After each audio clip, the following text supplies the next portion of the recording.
मतलब 23 तारीख को मनीष कश्यप जन स्वराज नहीं ज्वाइन कर रहे हैं अभी। अब लोग जो बोलेंगे वही मैं करूँगा, लोग जो बोलेंगे वही मैं करूँगा। मैं कुछ जगह पे और घूमूंगा और उसके बाद से जो है एकदम 100% तय होगा और उसके बाद से मैं। क्या 23 तारीख को जन स्वराज में मनीष कश्यप जाने वाले हैं आधिकारिक तौर पे? मनीष कश्यप ने जब से भारतीय जनता पार्टी को छोड़ा है तब से यह कयास लगाया जा रहा है कि अब मनीष कश्यप प्रशांत किशोर के साथ बिहार बदलाव के लिए काम करेंगे। अब चूंकि मनीष कश्यप हमारे साथ हैं तो सबसे पहले इन्हीं से जानते हैं कि क्या 23 तारीख को सच में आप जन स्वराज को ज्वाइन करने वाले हैं? मैंने भी बहुत सारे जगहों पे देखा और मैं भी जब पढ़ रहा था तो फिर मैं भी जो है मुस्कुरा रहा था। बहुत सारे जगहों पे ये सारी चीज़ें आई कि 23 तारीख को।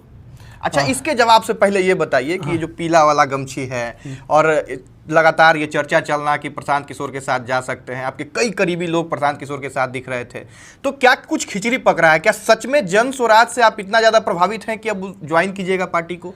जन स्वराज के बारे में क्या सोचते हैं? देखिए, आप उस चीज़ से प्रभावित होते जहाँ पे जाके आप अपने लोगों के लिए काम कर सकें। ठीक है, अपने लोगों के लिए ये दोनों चीज़ों को समझिए। प्रभावित होना और वहाँ पे जाके अपने लोगों के लिए काम करना, दोनों इंपॉर्टेंट है। आप मान लीजिए कि नौकरी चाहिए आपको, गूगल से प्रभावित है लेकिन गूगल में आप जा नहीं सकते हैं। मान लीजिए रिलायंस से प्रभावित है लेकिन रिलायंस में जाके आप नौकरी नहीं कर सकते हैं। तो ये दोनों चीज़ इंपॉर्टेंट होता है, प्रभावित होना और वहाँ पे जाके काम करना, काम करने की आज़ादी मिलना, तो ये इम्पोर्टेंट होता है। और ये चीज़ें जहाँ भी हम लोगों को मिलेगा वहाँ पे जाके जो है अपने लोगों के लिए काम जरूर करेंगे। कहीं इशारा भारतीय जनता पार्टी की तरफ भी है क्या कि देखिए भारतीय, वहाँ भी हो? हाँ, बिल्कुल। देखिए, मान लीजिए कि अभी मैं अगर बोलूँ कि नहीं ऐसा नहीं है तो आप ही के कमेंट में जो है बहुत सारे लोग बहुत सारी चीज़ें बोलेंगे। मोदी जी से तो प्रभावित प्रशांत किशोर जी भी थे उस समय, और उन्होंने मोदी जी को बनाने में प्रशांत किशोर जी का बहुत बड़ा योगदान है। ये मैं नहीं कह रहा हूँ, ये तो बाकायदा जो है ऑन रिकॉर्डिंग है, सोशल मीडिया पे है, बहुत सारी जगहों पे है, इंटरनेट पे है, न्यूज़ चैनलों पे है, ये चीज़ है। लेकिन वहाँ पे चीज़ों को करके जो है अपने लोगों के लिए काम करना ज़्यादा इम्पोर्टेंट है। और भारतीय जनता पार्टी में मैं था, प्रभावित था और अभी भी हूँ प्रभावित, ऐसा नहीं है। लेकिन बिहार बीजेपी में जाके आप बिहार के लोगों के लिए काम कर लेंगे, ये असंभव। मतलब ये आज़ादी नहीं है? आज़ादी अब मैं क्या कहूँ, एक ही चीज़ की आज़ादी है कि बिहार में करप्शन कीजिए कोई कुछ नहीं बोलेगा, करप्शन कीजिए तो कोई कुछ नहीं बोलेगा। ये आपने अंदर से देखा? अंदर से मैंने देखा, बाहर से मैंने देखा, और बिहार की जनता जो है वो भी देख रही है कि किस पर। अब मान लीजिए कि मैं कह रहा हूँ कि ये रोड जो है गलत बना है, अगर पार्टी भारत माता की जय बोलती है और भारत माता के समर्थक पार्टी है, भारत को नोच कर खाने वाली पार्टी नहीं है, तो उस रोड पे जांच करा दे। लेकिन जांच नहीं होता है, इसलिए जांच नहीं होता है कि ठेकेदार बेचारा मजबूर है, ठेकेदार को तो चाहिए 10% प्रॉफिट। ये तो हम लोग सिविल इंजीनियरिंग में भी पढ़ते हैं, ठेकेदार काम क्यों करेगा, उसको प्रॉफिट नहीं होगा तो उसका 10% प्रॉफिट मार्जिन होता है ठेकेदार का।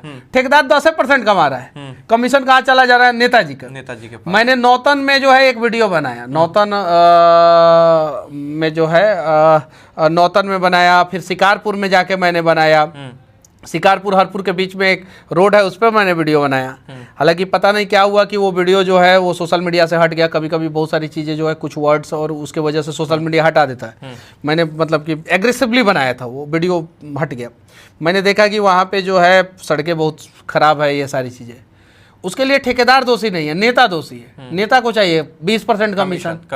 अब 20% कमीशन नेता को चाहिए, 10% कमीशन अधिकारी को चाहिए, 30% ये हो गया, 10% जो है ठेकेदार का कमीशन, 40% ये हो गया। तो अब 60% में काम कहाँ से होगा? जो काम 90% में होना था वो 60%। तो ये सारी चीज़ें जो है अभी बिहार में चरम सीमा पे, और सारे विधायक और सांसद जो हैं या तो आंख मूंद लिए हैं और नहीं तो उस करप्शन की गंगा में जो है अपने आप को नहा के जो है निकलते हुए भारत माता की जय बोलवा रहे हैं और बोल रहे हैं। दो कारण हो सकता है, या तो आंख बंद कर लिए होंगे, करो भाई करप्शन, हमको इससे कोई लेना देना है, और नहीं तो उस करप्शन की गंगा में डुबकी लगा रहे हैं। गंगा जी सबसे ज्यादा चौड़ी कहाँ है? बिहार में है। बिहार से बंगाल में जाता है गंगा जी दो पार्ट में हो जाती हैं और पतला हो जाती है। यूपी में गंगा जी पतला है। तो गंगा जी जितनी चौड़ी है उतना ही चौड़ा जो है, उतना ही लंबा, उतना ही मतलब कि एकदम बड़ा जो है बिहार में करप्शन हो रहा है। और सारे नेता गंगा जी में डुबकी लगा के सीधे निकल रहे हैं, भारत माता की जय बुलवा रहे हैं। ये चीज है। अच्छा, तो भारतीय जनता पार्टी तो आपने छोड़ दिया है, तो अभी क्या आपने तय कर लिया है अब कि आपको जाना किधर है, या अभी विचार चल रहा है? देखिए, ज़्यादातर लोग तो जो है जन स्वराज के बारे में बोल रहे हैं कि आपने अभी तय किया है? मैं अब लोग जो बोलेंगे वही मैं करूँगा। लोग जो बोलेंगे वही मैं करूँगा। और मैं कुछ जगह पे और घूमूंगा और उसके बाद से जो है एकदम 100% तय होगा और उसके बाद से मैं बता। यानी अभी तय नहीं है। तो ये खबर जो चल रहा है उस किसके तरफ से खबर चल रहा है 23 तारीख वाला? अब ये वाला भी आप जवाब दे ही दीजिए कि 23 तारीख को क्या कुछ होने वाला है। 23 तारीख को मैं चनपटिया में रहूँगा, 23 तारीख को मैं बेतिया में रहूँगा, तो क्या सुगौली में रहूँगा या चंपारण में रहूँगा, कहीं भी अपना घूमते रहूँगा। मतलब 23 तारीख को मनीष कश्यप जन स्वराज नहीं ज्वाइन कर रहे हैं? अभी नहीं कर रहे हैं। तो ये जो खबरें चली मतलब ऐसे ही था, इसको पूर्ण विराम दिया जाए यहीं पे? खबरें तो बहुत सारी चीज़ें चलती है कि आरजेडी के 20 गो विधायक जो है वो जदयू में शामिल होने वाले हैं, जदयू के 20 गो जो है आरजेडी में शामिल होने वाले हैं। ये चीज़ें है, बहुत सारी चीज़ें। अच्छा, पवन सिंह से मुलाकात इस बीच में आपका खूब चर्चा में रहा। पवन सिंह से जाकर लखनऊ में मिले, खबर फिर चलने लग गई कि भाई अब पवन सिंह भी साथ में शामिल होंगे। पवन सिंह नहीं, देखिए, पवन सिंह जी जो है उनसे जो है हम लोगों का कुछ अलग प्रकार का चर्चा हुआ। और पवन सिंह जी भी जो है वो वीर कुंवर सिंह जी के वंशज हैं, बिहार बदलना चाहते हैं, तो चलिए साथ में मिलके बदलेंगे। क्योंकि उधर तो कोई स्कोप नहीं है। उधर जाने का मतलब है कि पहले तो पब्लिक से गाली सुनना पड़ेगा। हम कितना सुने हमको पता है। ठीक है, उधर जाने का मतलब यही है। पब्लिक परेशान है। अगर पब्लिक को पवन सिंह जी से उम्मीद हो गया कि ये बिहार के लिए कुछ कर सकते हैं और गलती से उधर चले गए, तो समझिए कि पब्लिक सोशल मीडिया पे फिर करेगी। बिल्कुल बिल्कुल सही बात है, वो चीज होती है। तो पब्लिक को जो है उम्मीद, पब्लिक की उम्मीद जो है जगी है, अच्छे लोगों से जगी है। गलती से हम 13 महीना जो है अपना बर्बाद कर लिए। एक जगह गलती हो गई, 13 महीना बर्बाद हुआ मेरा, और तन मन धन भी बर्बाद हुआ। धन भी बर्बाद हुआ। धन भी बर्बाद हुआ।